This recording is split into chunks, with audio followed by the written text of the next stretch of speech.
నాకు night impression కూడా చేయలేదు సార్. ఒక 2 రోజుల ముందు చెప్పిన సామాన్లు మొత్తం ఖాళీ చేసుకుంటుంటాం కదా. పిల్లలు హాలిడేస్ ఉన్నాయి కదా అని మేము వండుకున్నాం. పొద్దున్న వచ్చి డోర్లు కొట్టి వాళ్ళే లేపుతున్నారు.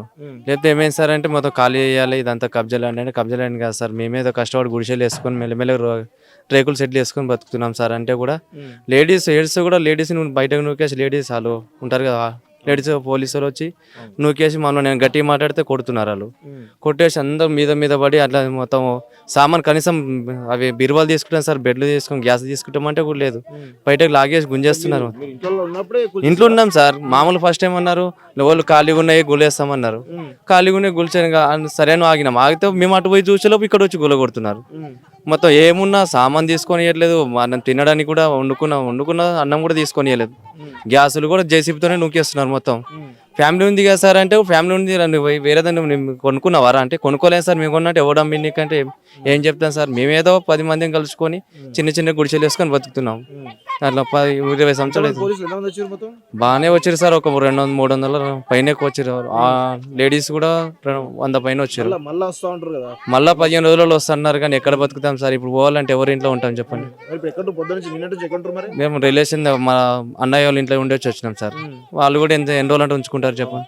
ఇంకేదో గుడిసె ఏదో వేసుకుందామని మెల్లగా ఇక్కడ వచ్చినాం సార్. అంతే. లేదన్నా ఇప్పుడు మనకి ఏదైనా కూల్చే ఇన్ఫర్మేషన్ ఉంటే కానీ ఏదైనా ఉంటే కానీ మనకి కంపల్సరీ ఒక ఇవ్వాలి.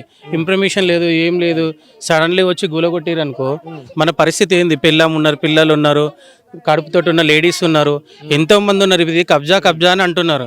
మరి కబ్జా అన్నప్పుడు ఇన్ని సంవత్సరాల నుండి ప్రభుత్వానికి తెలియదా? ఏదో మా తాతలు ముత్తాతలు రాళ్ళు కొట్టుకొని కంకర కొట్టుకొని మిషన్లలో చేతులు కాలు ఇరగొట్టుకొని సచ్చిన వాళ్ళు బతికిన వాళ్ళు ఉన్నారు. మరి ఎంపీగా గెలిచినప్పుడు రేవంత్ రెడ్డి అన్న వచ్చి గుడిసెల్ని చూసిండు. అప్పుడు ఏమన్నాడు? గుడిసెలు ఉన్న వాళ్ళకి ఏమన్నాడు? మీరు ఇల్లులు కట్టుకోరు ఉండరు, నేను సపోర్ట్ ఉంటానేసి అని అన్నాడు. మరి ఇప్పుడు ఏమైంది ఆ సపోర్ట్ మొత్తం? అంటే మేము ఎలక్షన్లు అప్పుడే గుర్తొస్తాం, ఆ తర్వాత గుర్తురామా మేము? ఓట్లు ఎలక్షన్లు ఉన్నప్పుడు ఈ పేదలు గుర్తొస్తారు. ఇప్పుడు పలానా రోజు గెలిచినాము, ఇప్పుడు నేను సీఎం అయినానంటే మాలాంటి మమ్మల్ని కూడా చూడాలి కదా. అంటే ఇప్పుడు మీరు సీఎం అయినని చెప్పేసి మీరు అక్కడ ఉండి మాలాంటి పేదలను వదిలేస్తారా? అంటే మీరు కొట్టి చంపినా మేము పడాలా? ఇవి కూలకొట్టుడు ఇవన్నీ కాదు సార్ మాకు కావాల్సింది. పేదలకు ఎవరైతే ఉన్నారో ఈ 60 గజాలో 80 గజాలో ఎవరి ఇల్లు వాళ్ళు కట్టుకొని ఉండేటట్టు అయితే ఉండనీరి. లేదంటే జేసీపీలు తెచ్చి ఆ ఇల్లులు ఎందుకు కూలగొడతారు? మమ్మల్ని మీద ఎక్కిచ్చేసేయండి. అందరూ లైన్గా వరుస పెట్టి గుడి కాడ నుండి వండుకుంటాము, లైన్గా వండుకుంటాము, ఆ జేసీపీ లెక్కిచ్చేసేయని. ఏం బాధ లేదు, హ్యాపీగా మీ పేరు మీద మేము చచ్చిపోవడానికి రెడీ. ఇక్కడ నుండి మాత్రం ఎక్కడికి పోయేదైతే లేదు. ఎందుకంటే ఎవరిని అన్యాయం చేయలేము, ఎవరిని కబ్జా చేయలేము. మీరు ఇస్తున్నప్పుడు మాకు ఏదో ఖుషితో ఇచ్చేస్తే మేము ప్రశాంతంగా ఉంటాం అంతే. మేమేమి డూప్లెక్స్ విల్లాలు అడుగుతలేము, 100 గజాల జాగాలు అడుగుతలేము, ఏం అడుగుతలేము. ఉన్న దాంట్లో మాకు సంతోషంగా ఇస్తే చాలు, వేరేదైతే ఏం లేదన్న మాకు అంతే. మా పిల్లలు అయితే దోమలకు ఇదైపోతున్నారు సార్. వాళ్ళకి దోమలు కరుస్తున్నాయి. వాళ్ళు దోమలు కరుచుకుంటూ వండుకోవాలంటే ఇప్పుడు మాకు రోగాలు వస్తాయి. గవర్నమెంట్ హాస్పిటల్లో చూపించుకోవాల్సి వస్తుంది. అవునా? ఆ గవర్నమెంట్ హాస్పిటల్ మాకు రోగాలు ప్రతిసారి మేము ఈ టెన్షన్లకి పిల్లల దోమలకి దానికి కష్టపడి హాస్పిటల్లో చూపించుకోవడానికే ఉన్నామా సార్? మళ్ళీ హాస్పిటల్లోనే ఇల్లులు కట్టుకొని ఉండాలేమో.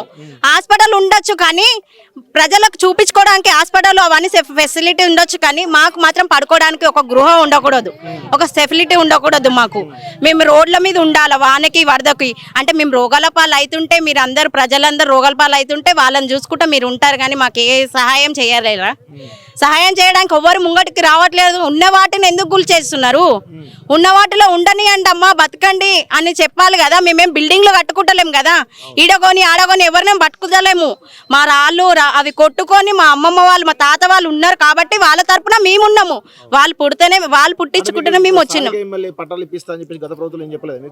ఏం చెప్పినా మేము ఎలక్షన్లలో తిరగడమే మాకు తెలుసు కానీ మా తరపున ఇంకొకరు సపోర్టింగ్ ఉన్నారో తెలుసు కానీ మీరు ఏమి ఇస్తున్నారు? ఇస్తాము అని హామీ ఇస్తారు అప్పటి మట్టుకే. ప్రజలను నమ్మించేదే అందుకు ఇస్తాము అని అంటారు. అట్లా కూడా మేము దేనికి ఆశపడలే. మా ఉన్న వాటికి మేము ఉండాలి అని చెప్పేసి మేము ఉందాము. ఇక్కడ మాకు ఇక్కడ వరకే చాలు. మాకు ఏ కోట్లు ఆస్తులు వద్దు, ఏ ఇంద్రమ్మ ఇల్లులు వద్దు, ఏ డబల్ బెడ్రూమ్లు వద్దు.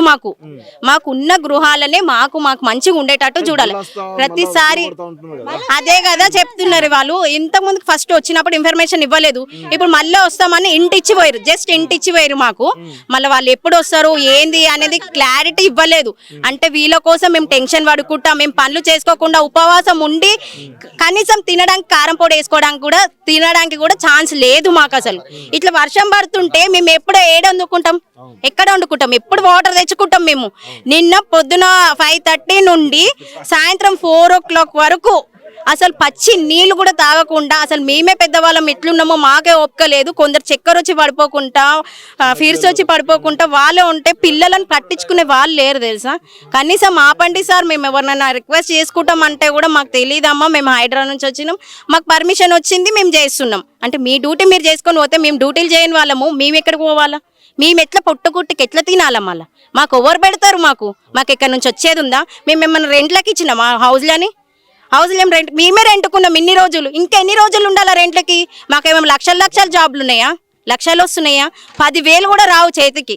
ఆ 10,000 మాకు మళ్ళీ ఈ మొత్తము సామాన్ కొనడానికే వాటికే అయితే, పిల్లలను నడపడానికే. గవర్నమెంట్ స్కూళ్ళలో మేము ఎందుకు వేసాం?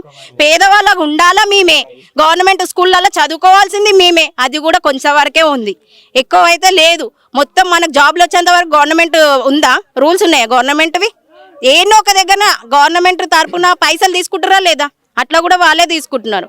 అట్లా కూడా మేము కష్టపడి పైసలు ఇచ్చి మేము ఇస్తున్నాం. మాకు ఏ జాబ్లు వస్తాయి, ఇంకా వస్తాయా? ఏమన్నా అంటే ఒడ్డరోళ్ళు బీసీ వీళ్ళే ఉన్నోళ్ళు అంటున్నారు కదా. లేని ప్రదేశంలో ఉన్నది అంటే ఈ బీసీ వాళ్ళేమో ఉన్నాం. ఎక్కువ చెప్పాలంటే ఒక్కరి మీదనే ఫోకస్ చేయొద్దు. ప్రజలు అన్నప్పుడు, మనుషులు అన్నప్పుడు అందరూ ఉంటారు, అందరూ వస్తారు. అన్ని కులాలు మతాలు వస్తాయి. ఈ కుల మతాలు పెట్టింది ప్రజలు పెట్టలేదు, మన రాజకీయం నుంచి వచ్చినాయి. అందరం ఒకటి అనుకొని ఐక్యమత్యంతో అందరినీ సమానంగా చూడాలా, ఏ ప్రభుత్వం అయినా సమానంగా చూడాలా. చూసి అందరు